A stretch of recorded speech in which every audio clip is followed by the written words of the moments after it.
So Liberty, could you tell me a bit about your business to begin with? Yes, of course. So my business, I kind of started it in September when it was kind of the end of summer, and I don't know, I was a little bit bored. So and I couldn't find any comfortable but fashionable trousers. So which made me think, sort of what do I kind of create my own ones that I love and that I would think that other people would enjoy. So I created brushed cotton trousers that had a bit of a twist, quite fashionable but also comfortable, because I was given a pair of trousers that were kind of pyjamas, but I would wear them out, but I'd also kind of chill in them, whatever, and I loved the concept. So there's a little fabric store just down my road, and went in there and found some kind of leftover scraps, like cotton materials, which were then made into my samples that the colours of baby pink and lime green that eventually were the colours that I'd like to kind of bring out. And yeah, I got those colours, got some brushed cotton material and designed them and sent them over to a lady who made them for me, and that was kind of the start of it really. Made my first sample and then started from there. Yeah. And was this decision to set up the business made prior to the living crisis, which has obviously seen major rises in costs? Yes, at the start, obviously, being a student, it's quite expensive currently right now, and so I thought, in the long run, if it does become successful, that the profits that I would receive, I could then obviously put them towards things that I probably can afford now. And so that was actually one of the main reasons why I started it, because as in day-to-day stuff is getting more expensive. So although the costs that I have been managing, they're still quite high, which is something that I would probably, decrease throughout the period of time that I have my business. But yes, that was the main reason why I started, because I could probably gain a bit more money to spend on other stuff and living stuff, really.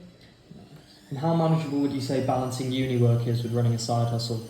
To be honest, it has been fairly hard. I think the initial startup has been the hardest of them all, because I thought, coming into it, it'd be easy, it'd be kind of all smooth sailing, but it has been hard because I've had to find, the best manufacturer for my business, which has taken a lot of time through contacts, getting the right samples, tech packs, etc.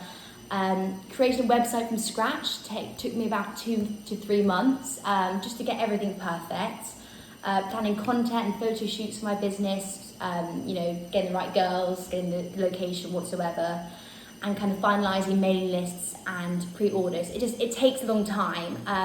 Although the only good thing about my business is that I do study business marketing. So although uni life is very full on and the work is a lot of the work actually fitted in with what I was kind of doing with my business. So the content that I would learn, I could implement that into my business quite easily, and I found that really useful. So at the start, yes, it was hard and took me some time to kind of get used to it. But I think a few months down the road, I kind of got used to it and stuff like that. But yeah. What advice would you give to students with an eye for business but find themselves worried about the costs? So firstly, I would say that save up any money that you can. How I saved it for my business was that I put a small amount of money into a pot on my bank account, and would just kind of add on to that over a certain amount of months, which actually came up to a big sum of money after a few months. So put anything into that. I would then say what I found really useful, which was free, is that I started my whole business through social media, which obviously is free. And there's no need to spend any money on marketing. For example, I blew up on TikTok for my business, which then gave me a lot of followers on Instagram, so there's no need to spend any money on marketing. Although one point I would say is that keep an eye on how much you spend during the startup, because you're excited, you're eager to spend a lot of money here and there, and don't really think about where it's all going. So I would just say slow down at the start and kind of think twice of where you spend your money correctly. Do you have any smart hacks you could share with our readers about saving money when purchasing clothes? Yes, no, I do.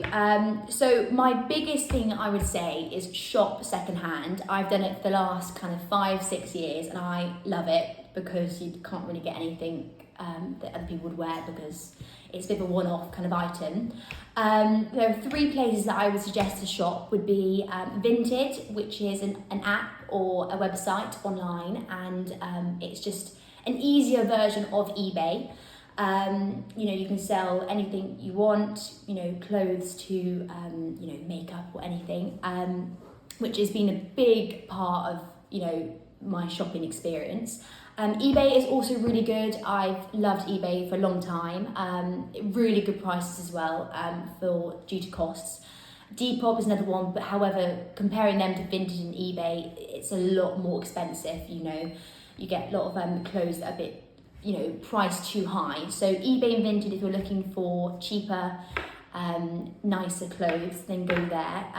Another thing I would say for finding, cheaper kind of clothes would be charity shops. I've always loved charity shops. There's so many everywhere, in towns and cities, and it's good fun going with friends and stuff. And yeah, it's not only is it cheap, but it's also good for the environment. You're reusing clothes.